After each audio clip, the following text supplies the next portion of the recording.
अरे बाबु नि मैले कस्तो देख्नु पर्यो नि मैले यो उमेरमा न बिच गर्नु छ न बाहिर गर्नु छ त्यो दलाठेल नाग्नु छैन भएको बुढो यो अवस्था भयो मलाई भगवान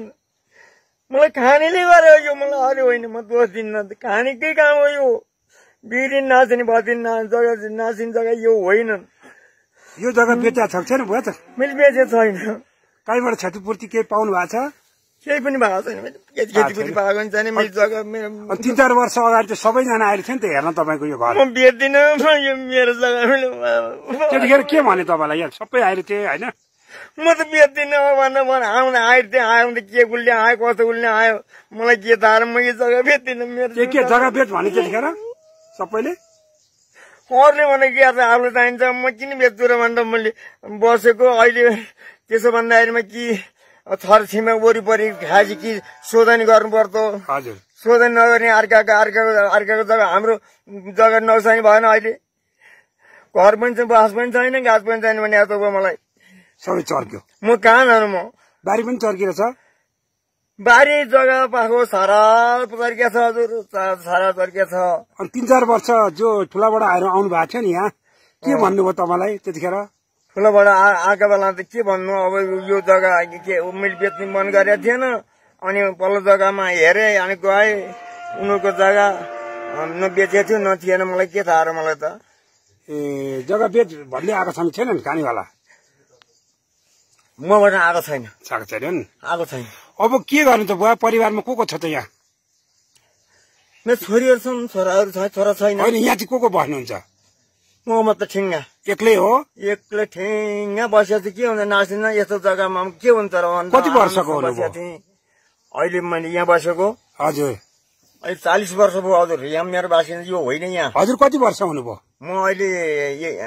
81 वर्षमा छु के हजुरको नाम धनबहादुर धनबहादुर काँच बजारमा त्यहाँ कुलबहादुर छ अनि यहाँ जग्गा कति छ हजुरको हजुर जग्गा कति छ जग्गा होला 10-12 पनि होला यहाँ के छ जग्गा छ अनि यति एउटा घर हो गाई बस्तु पाल्नुहुन्छ गाई पालेको छ गाई बस्तुलाई चाहिँ यहीँ छोड्नु भएको छ होइन गाई यहीँ छोड्यो अब गाई पनि अब सार्ने कुरा छ सार्ने कुरो छ गाई सार्ने छ चर्क्यो होइन गाई सार्ने कुरा छ अनि तपाईँ यो घरभित्र अब पस्नुहुन्न अब पस्ने अहिले के गर्नुहुन्छ बाहिर बस्नुहुन्छ बाहिर बस्छु अब के गर्नु अब सौतुन पत्ता लाग्यो गाउँलेकोमा शरण हो हजुर गाउँबाट शरण उसले दिए हो बस भने चाहिँ लिने आएका थिए मलाई हजुर लिएर गए यो छोड्न मन लाग्दैन लाग्दैन अब के छ हजुरको माग के छ त अब यहाँ अब यो कसलाई भन्नुभयो कि भएन हजुरले यस्तो भयो भनेर मैले कोहीसँग भनेको छैन मैले कोहीसँग भने पनि छैन मैले अब मैले के गर्नु हजुरहरूको उद्देश्यले के भन्छ मैले के भन्नु अब मैले कहीँ गएको छैन हिँड्न सक्दिनँ अब बर्खा मास हिलो चिप्लो त्यस्तो बुढो मान्छे मैले कहाँ जानु बसोबास गयो न अहिले छ न भरे छ भने यस्तो भयो मलाई उतिन माथिको जाँदो भयो मलाई मलाई गर्नुभएको यो नरुनु सब हामी के गर्नुपर्ने हामी गर्छौँ है त प्रोसेस बुवा नरुनुहोस् मेरो आमाले दुध गएको आमा दिएर मैले आमा हुँदैन नि मेरो आमा यो जग्गा मलाई मिली जग्गा मैले कसरी मैले तोडेर छोड्नु मेरो आमा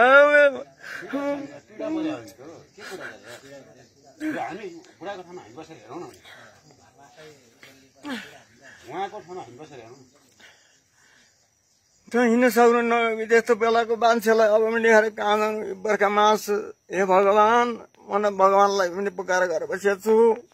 हेर्नु अस्ति 22 गते हजुर 22 गते बेलुका अब के कस्तो छ त भनेर हामी 2-4 जना यसो हेर्न भनेर आएको कसले भन्थ्यो 22 गते आएको हो म अनि बुढा मान्छेले त्यहाँ बिहान कुरा गरेर छन् अनि मैले त्यो थाहा पाएर चाहिँ आएको बुढा मान्छे भात पकाउन लागेका कहिले बाहिर आउने कहिले भित्र जाने त्यो डरले एक्लो मान्छे अनि हामी आएर यसो हेर्दाखेरि अनि पुरै डग काम छोटो बुढालाई ल यी बुढालाई अब यहाँ राख्नु हुँदैन अब हामी नै बस्नु ठिक छैन यहाँ भनेर अनि बुढा मान्छेलाई मैले मेरो घरमा लगेर अनि राति उहाँ भात खुवाएर अब तपाईँले यो व्यवस्था नहुन्जेलसम्म हाम्रै घरमा बस्नुहुन्न भनेको छु मैले अहिले उहाँ यहाँ बस्नुहुन्न यहाँ बस्ने स्थिति नै भएन हिजो छोरीको उता जानु एक्लै बस्नुहुन्छ है एक्लै घर चर्किया छ यो चर्केको हो कताबाट आयो चर्केको घेरा मार यो निकाल्नु त ए ल यो पनि हो ए ल यो पनि हो खोल्नु ए अनि यता यता चर्केर आयो ढोकाएर पर्छ पस्यो है त यता ढोकाबाट ल सर देखाउनु त खारै रहेछ हजुर चिर्यो ल ल यो के पुरेको हजुरले यो हिजो सरर देख्थ्यो अनि यो मान्छे केटी बच्चाको गोडा पर्छ भन्दा अलिअलि मात्रै माटो लाग्यो यो खाल्टो छ त्यो पस्तलो हो र देखाउनु त देखाउनु ए ल पूर्ण जीर्ण अवस्थामा पुगेछ अनि यहाँ राति सुत्नुहुन्न सुत्दिन गयो है यता पनि बसाउँदैछ ए ए ओ ल देख्नु हो तलै पुग्छ है उता देखाउनु त सर यता पनि हो यो पनि हो गइसकेको छ बाटो है ल ल यता सबै गयो अनि यो पनि हो त्यो पनि हो यता गयो यो पनि हो मैले यस्तै गरेर बस्दै हुन्छ मलाई म बुढो मान्छे हिँड्न सक्दिनँ बाहिर निस्किन सक्दिनँ भित्र होला भनेर मैले दिउँसैदेखि मैले बास खोजेर हिँडेँ हजुर म ए गएछ है दिउँसै बास खोजेर हिँडेको म उयो पनि हो अब के गर्नु ऊ छिमेकी उहाँ छ ऊ लिने आएका थिए मलाई राति लिन आएका जहाँ तर ज्यान बाँच्छ भने मलाई लिएर गए त अब मेरो ठुला बा नै हो उहाँ हजुर उहाँ अब वर्षले 81 वर्ष हुनुभयो हजुर एक्लै हुनुहुन्छ उहाँको अब छोरीहरू 2 जना बिहे गरेर पठाउनु भयो हजुर उहाँको छोरा कोही नभएको भएर एक्लै बस्नुहुन्छ तपाईको अब यो खानीको कारणले गर्दा अहिले तत्काल चाहिँ हजुरको यो चर्किया पनि हजुरहरूले देख्नुभयो यो अहिले चाहिँ घरमा चाहिँ बस्नै नसक्ने स्थिति भएर घर चर्केर यो जग्गै सबै चाहिँ पहिरो लड्ने स्थितिमा भएको रहेछ हामी पनि त्यही के भएको रहेछ एकचोटि हेरौँ भनेर हामी आएको यो 2 वर्ष अगाडि पनि यहाँ लगभग 20 मिटर पर धेरै ठुलो पहिरो गएको यहाँ 2 वर्ष अगाडि तपाईँ हामीले कुरो उठाएको हो होइन त्यतिखेर हामीले त यो त धेरै अगाडिदेखि कुरो उठाएको छौँ त्यतिखेर सबैजना जिल्लाबाट पनि आउनुभयो जिल्ला सिडिओ पनि आयो तर चाहिँ तपाईँको यहाँ आउँछन् हेर्छन् जान्छन् उयो रमिते मात्रै भयो कि तपाईँको यहाँ चाहिँ यहाँको स्थानीयको यहाँको चाहिँ जनताहरूको समस्या पीडा मर्का बुझ्ने कोही भएनन् तपाईँको अब चाहिँ यहाँ यत्रो जायजेठा चाहिँ आफ्नो जायजेठा तपाईँको एउटा चाहिँ व्यक्तिले चाहिँ व्यवसाय सञ्चालन गरे चाहिँ हिसाबमा आफ्नो जायजेठा नै यहाँ चाहिँ सकेर जीवनै सकिने चाहिँ एउटा चाहिँ स्थिति यहाँ पैदा भयो अब यो हुँदाखेरि पनि तपाईँको न जनप्रतिनिधिमा चेत आउँछ न चाहिँ जिल्ला सिडिओ चाहिँ केन्द्रसम्मका चाहिँ यी खानी विभाग के हेर्छन् के गर्छन् कुन ठाउँमा खानी चलाउने कस्तो ठाउँमा खानी चलाउने खानीको लागि मापदण्ड के हो कति तोक्नु पर्ने तिनले चाहिँ त्यहाँ बसेर चाहिँ पैसाको बिटा गनेर मात्रै चाहिँ सिग्नेचर गर्दै हुने कि होइन तपाईँको वस्तु स्थिति बुझ्नु पर्दैन बस्तीको मुनि खानी चलाउन पाइँदैन 500 मिटर पर भनेको छ यहाँ बस्ती मुनि नै खानी चलाएर खानीले कै पहिराले चाहिँ घर लान लागिसक्यो मान्छे बसिरहेको छ अब चाहिँ पहिरो लडेर चाहिँ घर चरिसकेपछि बस्न नसक्ने स्थिति भएपछि अहिले चाहिँ बुढाबा बिचरा 81 वर्षको बुढाबा 2टा गाई छन् त्यो 2टा गाईलाई चाहिँ घाँस पनि हाल्नु पर्यो दोर्नु पनि पर्यो बिहान बेलुका आउनुहुन्छ अनि चाहिँ राति चाहिँ अर्का घर गाउँमा कसको घरमा बास पाइन्छ कसले मलाई बस्न दिन्छ भनेर चाहिँ त्यसरी गाउँमा चार्नु परेछ हेर्नुहोस् अब यो भन्दा चाहिँ ठुलो चाहिँ यो दुर्गति के हुन्छ एउटा चाहिँ सोझो सिधा जनताहरूलाई चाहिँ बोल्न नसक्ने भएपछि चाहिँ कसैले सुनवाई नगरिदिने तपाईँको चाहिँ स्थानीय निकाय कसैले वास्तै नगर्ने यहाँ जग्गा लडिसक्यो भएपछि हामी किनिदिन्छौँ पैसाकोले यो जग्गा पाइन्छ अहिले हामीले हेरिहाल्यौँ नि गाई बस्तु बालाई सार्ने स्थिति आजै भयो हामीले यहाँ हामी 1.5 घण्टै बस्ने स्थिति छैन होइन यो सम्बन्धित निकायमा ध्यान जाओस् प्रशासन छ कि को छ यहाँ होइन तुरुन्तै सबै मेरो के गर्ने अब हजुर अब हामी लिएर जान्छ तपाईँ टेन्सन नगर्नु हामी गर्छौँ तपाईँ टेन्सन नगर्नु टेन्सन नगर्नु बिस्तारै लान्छ हामी व्यवस्था गर्छौँ टेन्सन केही गर्नु पर्दैन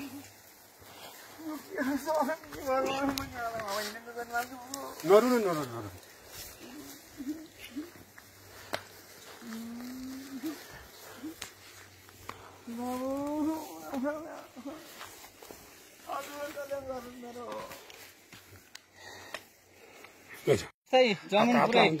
जमिन पुरै ध्वजा फाट्या छ आयो घर साइड हजुरको यो पुरै चर्किया छ यहाँ हामी यो अहिले छिर्ने हामी बस्न त गाह्रो छ यहाँ यी पुरै एक हामीलाई गाह्रो छ हामी अहिले बस्ने गाह्रो भइसक्यो गाह्रो छ गयो भने गयो नि के भन्न सकिन्छ बुवा कहाँदेखि छ यो कहाँदेखि चर्किया छ माथिसम्म सबै छिर्नु बस्नु गाह्रो छ तपाईँको पहाडै खस्ने जस्तो देखिन्छ यो हिसाबले त यो पहाड खस्ने भइसक्यो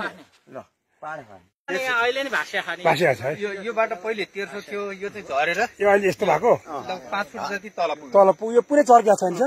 मुनि खानी छ चर्किसकेछ मुनि खानी छ है हजुर मुनि खानी छ तल खानी छ 5 फुट चाहिँ तल गइसक्यो ए यो जमिन सर्दै यो कुनै छैन नि यो अन्त तपाईँको यो खोलै थुनेर त्यो जुरेको पहिरो जस्तो हुन्छ ठ्याक्कै ठ्याक्कै जुरेमा सेकेन्ड जुरे हुन्छ ल यहाँ थियो नि ठ्याक्कै त्यस्तै हुन्छ तपाईँको यदि यो नहोला आइसक्यो ल तपाईँको यो यति चाहिँ भयो भने यहाँ हजारौं मान्छे मर्छन् तपाईँको यो चाहिँ पनौती यो 12 नम्बर 7 नम्बर यो पनौती बजारसम्म चाहिँ बगाउने स्थिति छ यो